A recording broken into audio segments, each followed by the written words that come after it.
আজকে দরাবপুর হাই স্কুলের রজত জয়ন্তী বর্ষ, সেই জন্য আজকে এখানে একটা অনুষ্ঠানের মাধ্যমে এই রজত জয়ন্তী বর্ষটাকে পালন করা হলো। এখানে আপনারা প্রত্যক্ষ করেছেন, আজকে আমাদের জেলার সভাধিপতি এসছেন, এসডিও সাহেব আছেন, আমাদের জেলা পরিষদের সদস্যা, আমাদের বিডিও সাহেব, আইসি সাহেব থেকে শুরু করে সমাজের বিভিন্ন স্তরের মানুষ সেখানে এসছেন।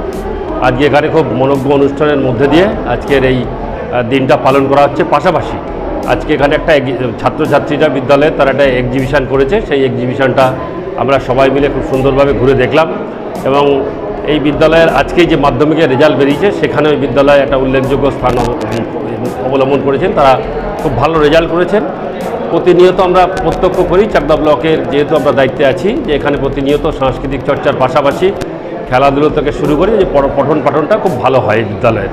এখানে আমাদের সভাপতি যিনি দায়িত্বে আছেন শ্রীকান্ত রায় এবং আমাদের এই বিদ্যালয়ের প্রধান শিক্ষক উৎপল সরকার, তারা খুব দায়িত্ব নিয়ে আজকে এখানে যে পঠন পাঠনের ব্যাপারটা তারা দেখছেন এবং ছাত্রছাত্রীর সঙ্গে আজকে শিক্ষক শিক্ষিকাদের আজ একটা সুন্দর মেলবন্ধন আমরা এখানে প্রতিনিয়ত লক্ষ্য করি। এই বিদ্যালয়ের অনেক অসুবিধা আছে, তা সত্ত্বেও তারা আমাদের কাছেও বিভিন্ন সময় বলেন। তো আমরা কিছুদিন আগে পঞ্চায়েত সমিতির পক্ষ থেকে এখানে সাংস্কৃতিক চর্চার জন্য একটা মঞ্চ করে দিয়েছি।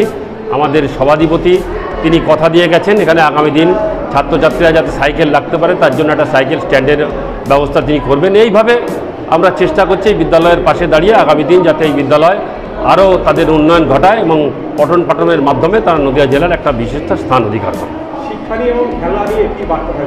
শিক্ষা নিয়ে তো বার্তা সবসময় আছে, আমরা তো বলি যে ছাত্রছাত্রীদের আমরা আহ্বান করি, পাশাপাশি গার্জেনদের বলি প্রতিনিয়ত আজকে বিদ্যালয়ে ছাত্রছাত্রীদের পাঠাতে হবে এবং বিদ্যালয়ের যে সমস্ত শিক্ষক শিক্ষিকারা আছেন তাদের সঙ্গে একটা সুন্দর সৌহার্দ্য পরিবেশে আজকে পঠন পাঠনের যে ব্যবস্থা আমরা করেছি সেটাকে আরও এগিয়ে নিয়ে যেতে হবে। এবং আমরা মনে করি প্রকৃত শিক্ষাটা তখনই হয় একজন ছাত্র বা ছাত্রী যে বিদ্যালয়ের কেবলমাত্র পড়াশোনার মধ্যে নিজেকে আবদ্ধ না রেখে পাশাপাশি সাংস্কৃতিক চর্চা থেকে শুরু করে যে খেলাধুলো থেকে শুরু করে বিভিন্ন বিষয়ে তারা যখন পারদর্শী হয় তখনই আমরা গর্ব করে বলি যে একটা বিদ্যালয় প্রকৃত শিক্ষায় তাদের ছাত্রছাত্রীদের শিক্ষিত করেছে।